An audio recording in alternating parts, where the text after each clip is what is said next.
tidak usah galau ketika kita tidak punya pacar. Galaulah ketika kita jauh dari Allah Subhanahu wa ta'ala. Pacar itu cuman status, jomblo itu cuman status. Jadi jomblo itu bukan dosa besar. Jadi jomblo itu bukan suatu kesalahan.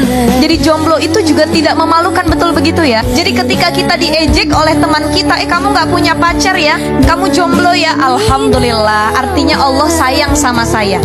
Allah gak pengen saya bermaksiat, Allah ingin menjaga saya. Insya Allah jodoh saya sekarang lagi menjaga diri juga. Jadi orang yang tidak pernah pacaran itu juga Allah jaga jodohnya, insya Allah. Jadi jodoh itu cerminan diri kita.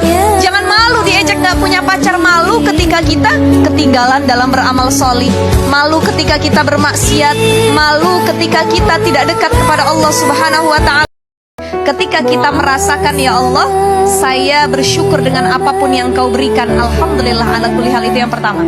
Yang kedua, kata Imam Al-Ghazali, ciri orang yang bersyukur adalah kalau dia dikasih nikmat oleh Allah Subhanahu wa ta'ala, nikmatnya tersebut dipakai buat ibadah.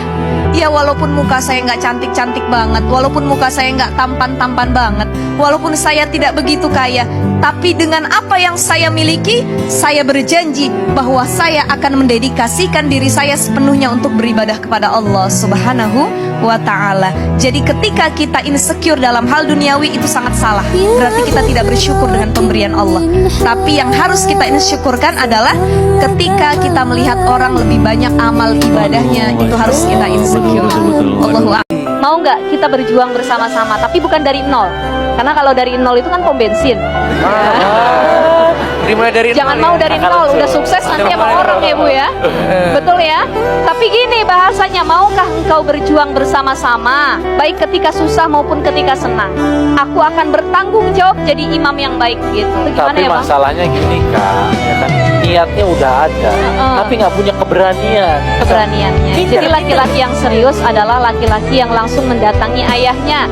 Jangan kejar cinta si doinya, tapi kejar cinta sang pencipta dan orang tuanya. Oh, gitu ya. Karena mencapai rumah tangga yang sakinah, mawaddah, warohmah, kuncinya cuman berapa? 2. Syukur, sabar. Syukur, sabar, syukur, sabar. Antara suami istri pasti tiap hari kejadiannya ganti-gantian. Hari ini kita yang syukur, suami yang sabar. Besok suami yang syukur, kita yang sabar. Alhamdulillah ustazah, saya bersyukur walaupun punya suami gak ganteng banget gitu, tapi alhamdulillah suami saya setia, taat kepada Allah, ibadahnya luar biasa. Syukur saya, walaupun ya kadang-kadang ada sabarnya juga, ngadepin tingkah dan lain sebagainya. Sebenarnya kalau dua ini diaplikasikan, syukur sabar dalam kehidupan rumah tangga, gak ada yang namanya rumah tangga yang bermasalah. Yang ada cuman keduanya itu butuh untuk saling menurunkan egonya masing-masing. Isra Mi'raj, perjalanan malam Isra dari kota Mekah menuju ke Palestina, Mi'raj dari Palestina menuju ke Sidratul Muntaha. Pada saat itu Rasulullah SAW ditemani malaikat Jibril dan menaiki burak menuju ke Palestina. Rasulullah SAW menjadi imam bagi para nabi-nabi dan rasul lainnya, dan Rasulullah SAW naik ke berbagai macam tingkatan-tingkatan langit, bertemu dengan berbagai macam nabi, sampai akhirnya di langit yang ke-6 Rasulullah bertemu dengan Nabi Musa alaihissalam. Di langit ke-7 Rasulullah SAW bertemu dengan Nabi Ibrahim alaihissalam, dan kemudian ke Sidratul Muntaha. Ketika Rasulullah SAW bertemu dengan Allah Subhanahu wa ta'ala, Allah langsung memberikan perintah berupa salat kepada Nabi Muhammad tanpa perantara malaikat Jibril. Perintah yang diberikan tanpa melalui perantara malaikat Jibril adalah perintah salat. Seakan-akan Allah hendak memberitahu kepada Rasulullah SAW, kalau hidupmu susah, kalau hidupmu sedih, maka salat adalah kekuatan bagi dirimu, penghibur bagi dirimu. Gak apa-apa dibully di dunia, gak apa-apa, tapi lihat dan rasakan balasan dari Allah Subhanahu wa ta'ala di pengadilan Allah nanti. Itu mengerikan teman-teman sekalian. Orang-orang yang kita sakiti, orang-orang yang kita bully, tidak ada hijab untuk doanya. Kan dizalimi kan tadi? Ya. Orang yang dizalimi itu adalah doa yang sangat mustajab, doa yang dikabulkan. Teman-teman sekalian, lihat, ini bersangkutan dengan ayat yang lain ya.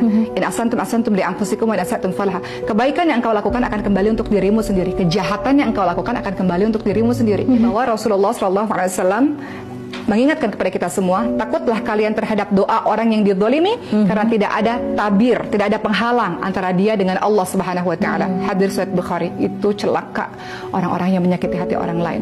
Atau dalam riwayat lain dijelaskan doanya orang yang dizalimi itu sangat mustajab. Makanya para ulama zaman dulu itu takut kalau zalim sama orang. Takut hidupnya susah karena doa dari orang yang dizalimi. Apa persiapan paling urgent, paling darurat, paling penting untuk kamu siapkan pada bulan suci Ramadan adalah minta maaf kepada orang-orang yang ada di sekelilingmu, terutama yang pernah kamu zolimin, teman-teman. Karena ternyata puasa Ramadan kita, taraweh kita, Quran kita nggak akan diterima sama Allah kalau di hati kita masih ada dendam, masih ada permusuhan dengan siapapun dari hamba Allah.